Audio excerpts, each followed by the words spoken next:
Hola, soy podóloga. Ahora mismo estoy aquí en la Facultad de Enfermería, Fisioterapia y Podología.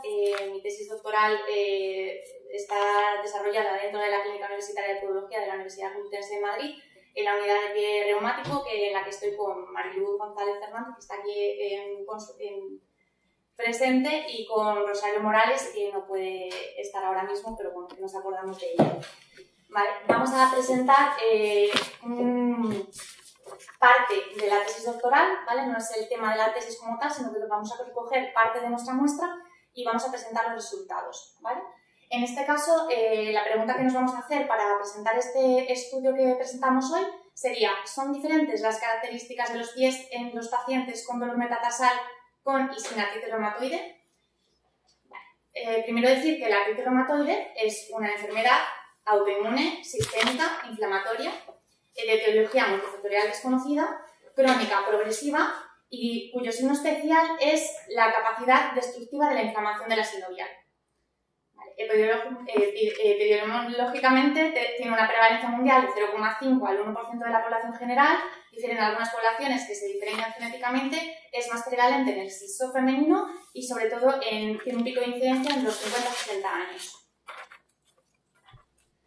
Para el diagnóstico de esta enfermedad, los criterios han cambiado a partir del año 2010, intentando identificar a los pacientes de forma precoz para evitar ese daño articular irreversible que tienen los pacientes. Una de las cosas importantes que se valoran en la artritis reumatoide es la actividad de la enfermedad. Para eso hay diferentes índices, entre ellos el DAS28, y se intenta buscar a los pacientes con artritis reumatoide en remisión. Esos pacientes serían pacientes con una enfermedad mínima residual, en la que el paciente está temporalmente libre de síntomas o con una actividad muy baja. Este índice en concreto pues no valora el pie. De hecho, se ha visto en distintos estudios que en pacientes que supuestamente están con criterios de remisión clínica tienen sinovitis a nivel del pie, con las implicaciones que puede tener eso en la patología a nivel del pie. Vale. ¿Qué podemos encontrar en el pie en los pacientes con artritis reumatoide? Deformaciones estructurales, luxaciones, subluxaciones y alteraciones digitales, dolor, sinovitis, tenosinovitis, disminución del rango de movimiento articular, lesiones óseas, elongación y rotura de tendones y ligamentos y una intolerancia a las actividades de la vida diaria y del ejercicio. El dolor en el pie es el síntoma inicial en el 53% de los pacientes. En los pacientes con larga evolución de la artritis reumatoide existe dolor y discapacidad hasta en 94%. Está relacionado con disfunción en la marcha y con caídas. Dentro de todo el dolor que podemos tener a nivel del pie, el antepié es, seguido del tobillo, el sitio que más frecuentemente tiene dolor y deformidades, hasta en un 86% de los pacientes, aunque difieren algunos estudios. Vale.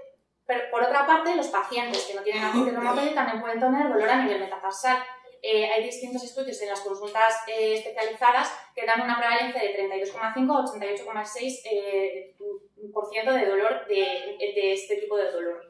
Dentro de las causas que tienen los pacientes sin artritis reumatoide serían un porcentaje muy elevado de causa mecánica. La hipótesis que nos hemos planteado es si los sujetos con metatarsalgia de radios centrales y diagnóstico de artritis reumatoide presentan diferentes deformidades y daño osteoarticular que los sujetos que tienen sin artritis reumatoide y la misma localización del dolor. El objetivo sería conocer si existen diferencias entre los pacientes con metatarsalgia de radios centrales en sujetos con artritis reumatoide en remisión, según el DAS28, y sin artritis reumatoide. Para eso diseñamos un estudio descriptivo transversal analítico en dos grupos de sujetos, vistos en la unidad de pie reumático de la Clínica Universitaria de Podología de la Facultad de Enfermería y Fisioterapia de Podología de la Universidad Complutense de Madrid. El periodo de reclutamiento de la muestra se realizó desde enero del 2022 a junio del año 2023. Primero se llevó este diseño del estudio, bueno, el más amplio, al Hospital Clínico San Carlos para pasar a un comité crítico que fue aprobado el día 17 de diciembre del año 2021. Vale. Para la población, todos los pacientes tenían que tener dolor a nivel de la zona metatarsal en los radios centrales. Los pacientes con artritis reumatoide tenían que venir derivados de su reumatólogo con un DAS28 menor a 2,6 y los pacientes sin artritis reumatoide eran pacientes que no tenían ni artritis reumatoide, ni otras enfermedades reumáticas diferentes, ni diabetes mellitus. Todos tendrían que cumplir los criterios de inclusión y de exclusión.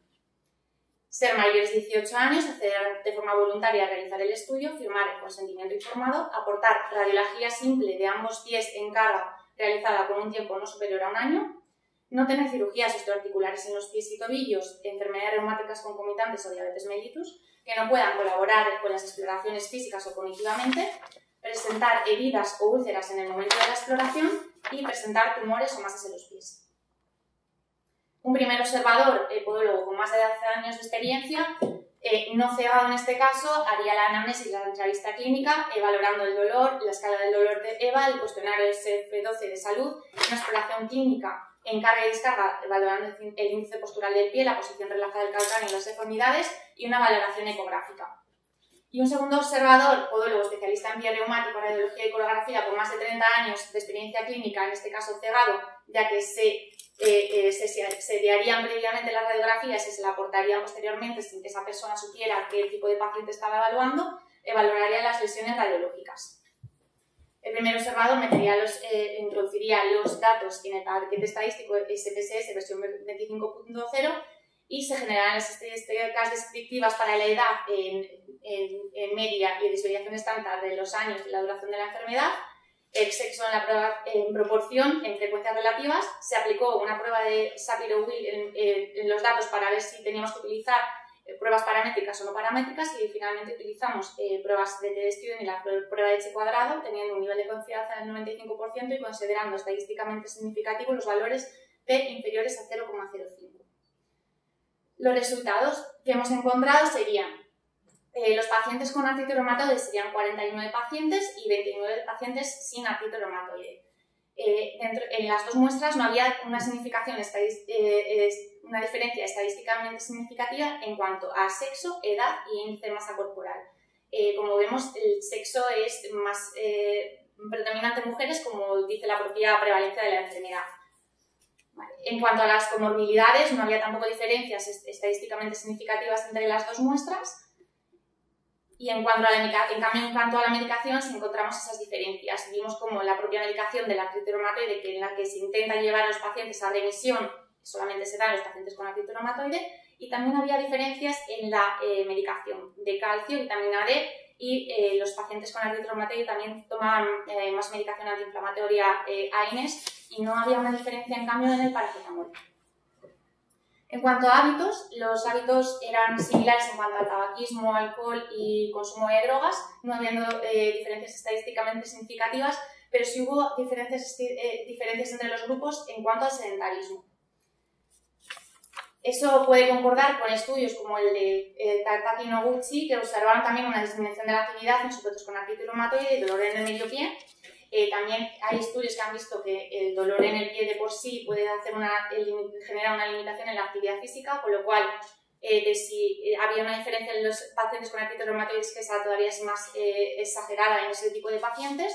Y por otro lado también podría confundir el hecho de que se ha visto que tienen un miedo al movimiento estos pacientes con artritis reumatoide.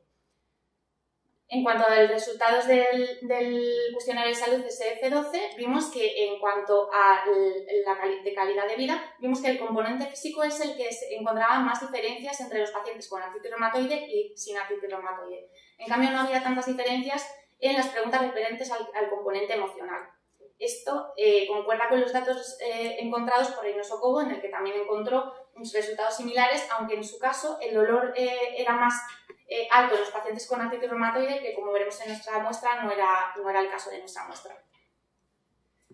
En cuanto al dolor, el dolor en la escala EVA del dolor fue un poquito superior en el caso de los pacientes con artritis reumatoide, pero no había una diferencia estadísticamente significativa. El tipo de dolor, en cuanto al tiempo, en ambos grupos era de tipo crónico, y sí hubo diferencias en cuanto al tipo del dolor, encontrando más proporción de componente inflamatorio en los pacientes con artritis reumatoide, teniendo en cuenta que son pacientes en remisión. Hicimos una valoración también, debido a lo que encontramos en otros estudios, diferenciando la artritis reumatoide con menos de 10 años de evolución a más años de evolución. Y en ese caso también encontramos que los pacientes con menos años de evolución de la artritis reumatoide tenían un componente inflamatorio más alto que los pacientes que tenían más años de evolución, que el componente del dolor era más mecánico, teniendo en cuenta que el dolor en cuanto a la media era muy similar en los dos grupos. En cuanto a la movilidad, encontramos una limitación de la primera metatarsofalágica y de la tiroperonea estragalina del tobillo en ambos grupos, no habiendo diferencias estadísticamente significativas. En cambio, en la limitación de la subastragalina no hubo diferencias porque no estaba muy limitada en ninguno de los grupos, exceptuando en los pacientes con artritis reumatoide de más de 10 años de evolución, en los que sí encontramos una limitación de la articulación a más años de evolución de la artritis reumatoide, tenían más limitación de la movilidad. Esto concuerda con el estudio publicado por González Fernández de 2016, en el que vio en toda la muestra de pacientes una mayor limitación de la movilidad en los sujetos con artritis reumatoide. En nuestro caso, al ser pacientes específicamente con dolor a nivel del antepié, y dado que causas del dolor a nivel metatarsal pueden ser la limitación de la flexión dorsal del tobillo y la limitación de la flexión dorsal de la primera metatarsofalágica, puede ser una de las causas que hagan que en nuestra muestra esas estén limitadas también en la población general. Encontramos solo esa diferencia en la subastragalina. En cuanto al tipo de pie, vimos que había mucha heterogeneidad en la muestra. No había ningún pie que fuera específicamente especial en los pacientes con artritis reumatoide y dolor metatarsal. Eso no concuerda con los estudios publicados previamente en los que habían encontrado que había una mayor pronación de los pacientes con artritis reumatoide. Esto puede deberse también al tipo de dolor que hemos recogido en nuestra muestra. Normalmente los pacientes con artritis reumatoide tienen mucha prevalencia de lesiones como la disfunción del tendón del tibial posterior, que tiene mucha pronación. Que en este caso pues, no estaría en nuestra muestra. En cuanto a deformidades digitales y metatarsofalángicas, encontramos mayores deformidades tanto digitales como metatarsofalángicas en los pacientes con artritis reumatoide. Y estas eran también más acusadas cuanto más años de evolución de la enfermedad. En cuanto a la rigidez de esas deformaciones, vimos que tenían mayor rigidez los pacientes con artritis reumatoide y además tenían mayor rigidez cuanto más evolución de la enfermedad. En cuanto a las deformidades a nivel del hallux, encontramos que, valorando el global de deformaciones a nivel del hallux, tenían también una mayor proporción de deformaciones los pacientes con artritis reumatoide, pero específicamente no era el del hallux valgus, que es lo que se referencia en otros estudios. Pero cuando valorábamos los pacientes con más de 10 años de evolución de la enfermedad, sí encontrábamos esa significación estadística, de tal manera que se había mayor cantidad de hallux valgus en pacientes con más evolución de la enfermedad. Esto es lo que se encuentra en los estudios publicados. Se suele ver que hay más porcentaje de pacientes con hallux valgus, también con alteraciones digitales, exceptuando un estudio que hay hecho por Malhar G. Dave, en el que evaluó pacientes calzados y sin calzar. En ese estudio vieron unas diferencias en cuanto a las deformidades digitales. Los pacientes que no estaban calzados, en lugar de hallux valgus, tenían hallux varus. Entonces, podemos encontrar que también el calzado es un factor importante que puede influirnos en el tipo de deformidades. En cuanto a las lesiones radiológicas, todas las lesiones que son específicas de la artritis reumatoide se encontraron estadísticamente significativas más en el grupo de artritis reumatoides. Y dentro de las lesiones óseas estudiadas también se estudió los osteofitos, no son específicos de la artritis reumatoide, y en ese caso sí que se encontraron más lesiones de osteofitos en la primera cabeza metatarsofalágica, y estos fueron un poquito más abundantes en los pacientes sin artritis reumatoide, pero sin diferencias estadísticamente significativas. En cuanto a la sinovitis, que se valoró solamente el que hubiera o no hubiera y el grado 1, no hubo diferencias estadísticamente significativas entre ambos grupos. Lo que sí que se vio fue que había más proporción de sinovitis en los pacientes que tenían menos evolución de la enfermedad. Es decir, con menos años de artritis reumatoide tienes más componente inflamatorio y más presencia de sinovitis que en los pacientes con más años de evolución de la enfermedad. Esto concuerda con el estudio de Dorje Cliff Border, que encontró en pacientes que tenían la rigidez marginal típica del dolor inflamatorio una mayor presencia de sinovitis. Y luego, por otra parte, vemos la cantidad de sinovitis que presentan los pacientes que, en teoría, están en remisión a nivel del pie, con lo cual estamos viendo lo que ya dicen muchos de los estudios, que el pie debe de ser evaluado para los pacientes que están en remisión por la importancia que tienen esas lesiones que pueden luego discapacitar a los pacientes. Por tanto, en cuanto a la pregunta que hemos hecho en este estudio, de si son diferentes las características de los pies en pacientes con dolor metatarsal con y sin artritis reumatoide, a esa pregunta contestaríamos que efectivamente los pacientes con artritis reumatoide en remisión con el mismo grado de dolor sí presentan diferentes características en los pies. Vemos un mayor componente inflamatorio del dolor en sujetos con artritis reumatoide y este es más acusado a menos años de evolución de la enfermedad y más mecánico a más años de evolución de la enfermedad.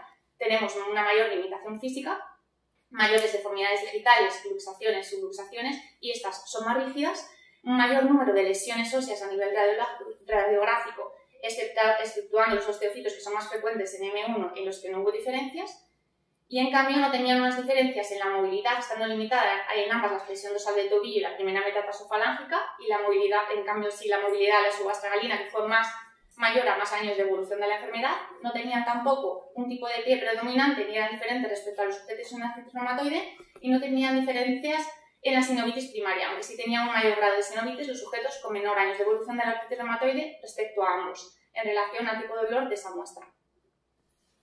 Y muchas gracias, y gracias al comité que no le he dado las gracias al principio por permitirnos presentar el estudio. Gracias, Rebeca.